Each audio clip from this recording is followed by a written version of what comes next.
अब हामीलाई चाहिँ क्वेसनमा दिएको छ इन्भेन्ट्री भनेको यति देखा हामीलाई हैन। अनि पर्चेस भनेको यति देखा, त्यहाँ म्यानुफ्याक्चरिङ एक्सपेन्स यति देखा, सेलिङ एक्सपेन्स यति देखा, एडमिनिस्ट्रेसन एक्सपेन्स यति देखा, फाइनेन्सियल चार्ज यति देखा, र सेल्स भनेको हामीले यति देखा हैन। र at the time of valuing inventory on 31 March the sum of 75,500 was written off on a particular item which was originally purchased for 50,000. 50,000 minus 500 भन्ने माइनस गर्ने हो,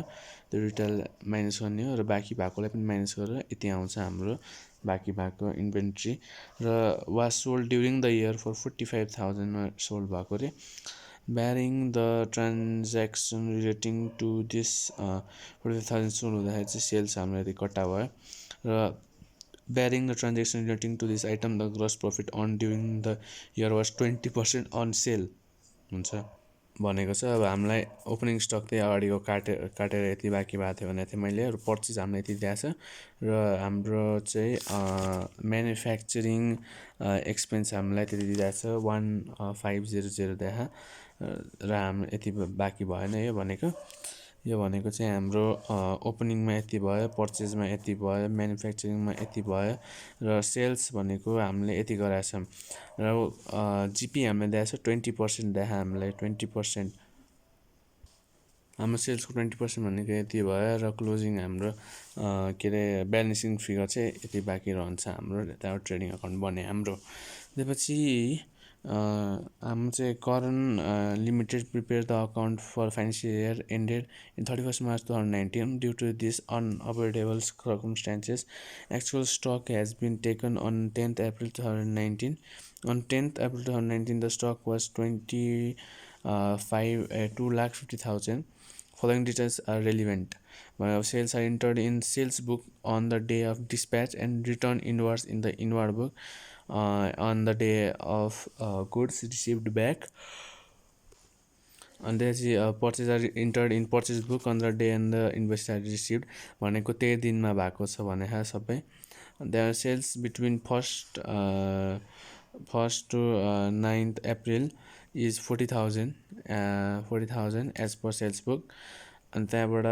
फ्री स्याम्पल भन्ने गएको छ, त्यो भनेको चाहिँ 8,000 एट कस्ट छ हैन। अनि त्यहाँबाट पर्चेजमा चाहिँ 20,000 जानुपर्ने, but goods of only 4,000 not received भएको छ भनेको 20,000 माइनस 4,000 गर्ने। र हाम्रो invoices for goods purchased accounting to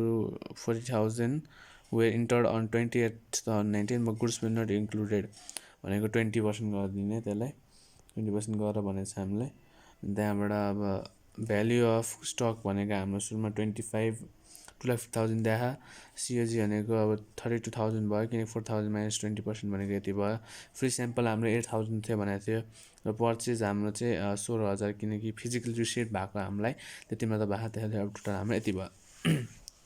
त्यसपछि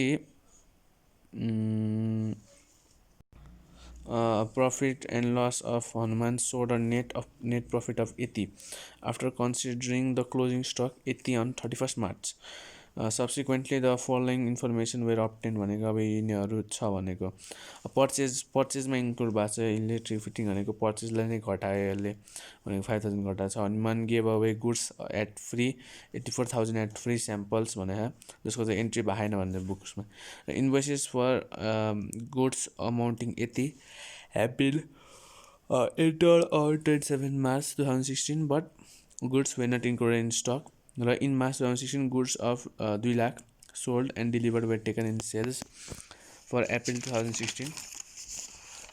यता goods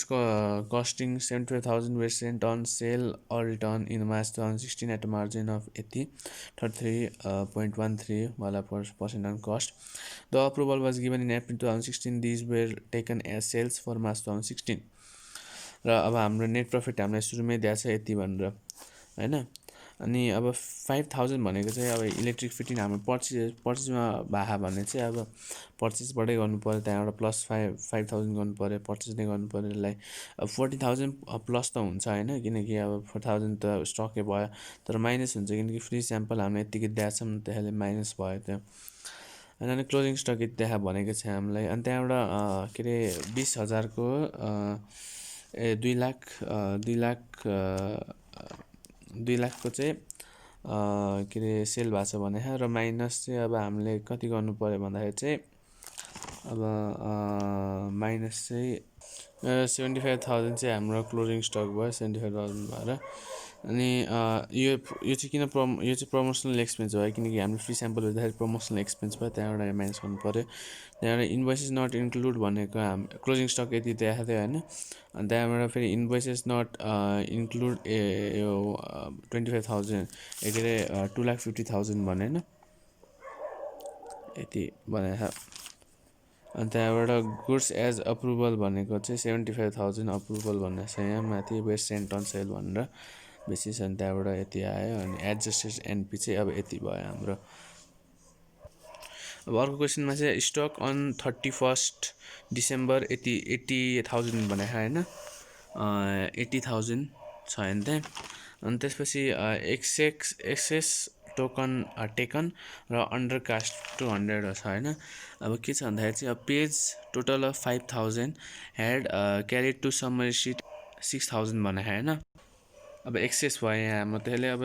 यहाँ 6,000 माइनस 500 गर्नु पऱ्यो र हाम्रो total cost has been undercast by 200 भनेको 200 अन्डर कास्ट भएको छ त्यसले यहाँ अन्डर कास्ट भयो यहाँ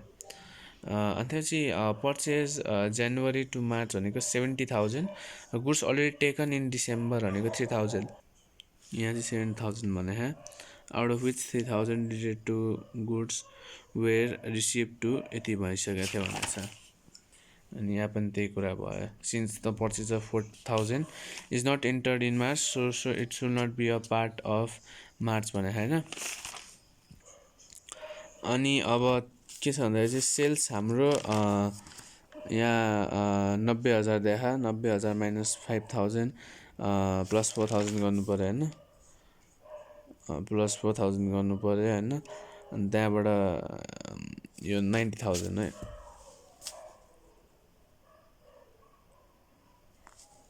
भयो हाम्रो अनि यो चाहिँ प्लस हुन्छ अनि यो चाहिँ माइनस हुन्छ गएर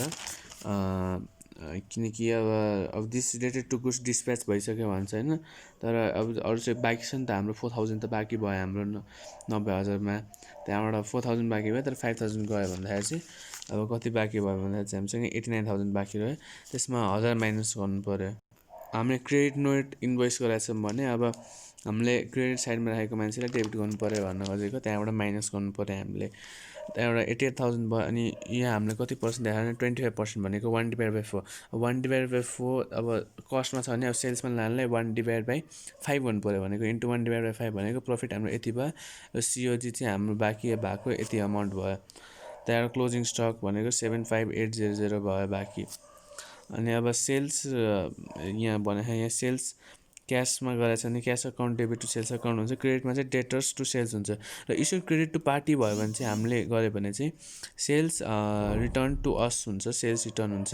र issue debit note to party भयो भने चाहिँ पर्चेज रिटर्न टु अस हुन्छ र पार्टीले उल्टो गऱ्यो भने चाहिँ पार्टीले चाहिँ क्रेडिट नोट गऱ्यो भने चाहिँ हाम्रो पर्चेज रिटर्न हुन्छ र पार्टीले इस्यु डेबिट नोट गऱ्यो भने चाहिँ सेल्स रिटर्न हुन्छ र कस्ट अफ इन्भेन्ट्री कसरी गर्ने भन्दाखेरि चाहिँ हिस्टोरिकल अप्रोच छ एउटा चाहिँ यिनीहरू चाहिँ अब FIFO LIFO weighted average simple average भयो र नन हिस्टोरिकल कस्ट अप्रोचमा चाहिँ retail price method adjusted SP method भयो र स्ट्यान्डर्ड कस्टिङ मेथड भयो र अब इन्भेन्ट्री रेकर्ड सिस्टम दुई प्रकारको हुन्छ एउटा पिरियडिक इन्भेन्ट्री सिस्टम र एउटा पर्पेक्चुअल पिरियडिकमा चाहिँ फिजिकल भेरिफिकेसन हुन्छ र पर्पेक्चुअलमा चाहिँ बुक रेकर्डहरू हुन्छ provides information about inventory and cost of goods sold at a particular date यसले चाहिँ कन्टिन्युस इन्फर्मेसन दिइराख्छ सबै अबाउट इन्भेन्ट्री र कस्ट अफ सेल्सको र डिटरमाइन एन्ड टेक्स डिटरमाइन चाहिँ इन्भेन्ट्री गर्छ र टेक्स चाहिँ cost of goods as residual figure लिन्छ यसले चाहिँ determines cost of goods sold and inventory गर्छ यसले चाहिँ ठ्याक्कै उल्टो गर्छ र अब अर्कोमा चाहिँ cost of goods sold includes loss of goods as goods not in inventory are assume to be sold भनेको जुन चाहिँ गुड्स हाम्रो छैन इन्भेन्ट्रीमा त्यसलाई चाहिँ सोल्ड गरेको भनेर बुझ्छौँ र closing inventory includes loss of goods as all unsold goods are assume to be in inventory सबै अब यसमा चाहिँ जुन गुड्सहरू हामीले बेचेको छैन त्यो सबै इन्भेन्ट्रीमा छ भनेर मानिन्छ र के छ भन्दाखेरि चाहिँ अर्को under this method inventory control is not possible होइन, इन्भेन्ट्री पोसिबल छैन यसमा धेरै। यसमा चाहिँ एक्सर्साइज हुन्छ किनकि यो चाहिँ बुकमा चाहिँ यसले चाहिँ सोध्नुपर्छ हामीले फिजिकल्ली। कस्ट यसको चिप छ, यसको एक्सपेन्सिभ छ र it requires closure of business for counting inventory. यसको चाहिँ it can be determined without counting the operation of business भनेर आउँछ।